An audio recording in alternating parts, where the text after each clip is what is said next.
ఉజ్జయిని మహంకాళి బోనాల ఉత్సవాలు వైభవంగా నిర్వహించారని జోగిని శ్యాములు వెల్లడించారు. గతంలో ఎన్నడూ లేనట్లుగా ఏడాది ఎలాంటి అవాంఛనీయ ఘటనలు జరగకుండా బోనాల ఉత్సవాలు నిర్వహించారని తెలిపారు.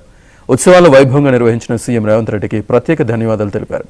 జోగిని శివశక్తులను సముచిత స్థానం ఇచ్చినందుకు రేవంత్ సర్కార్కు కృతజ్ఞతలు తెలిపారు. చాలా చాలా చాలా చాలా సంతోషంగా ఉంది.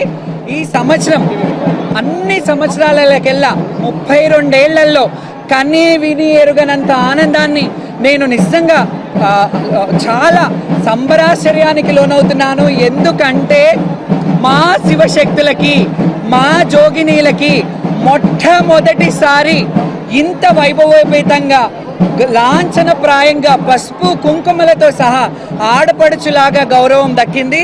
ఈరోజు నేను ధన్యవాదాలు తెలియజేసుకున్నది ఏంటంటే మా రాజు సీఎం గారు రేవంత్ రెడ్డి గారికి ప్రత్యేకమైన కృతజ్ఞతలు. ఎందుకు అంటున్నాను అంటే రాజు బాగుంటే రాజ్యం బాగుంటుంది.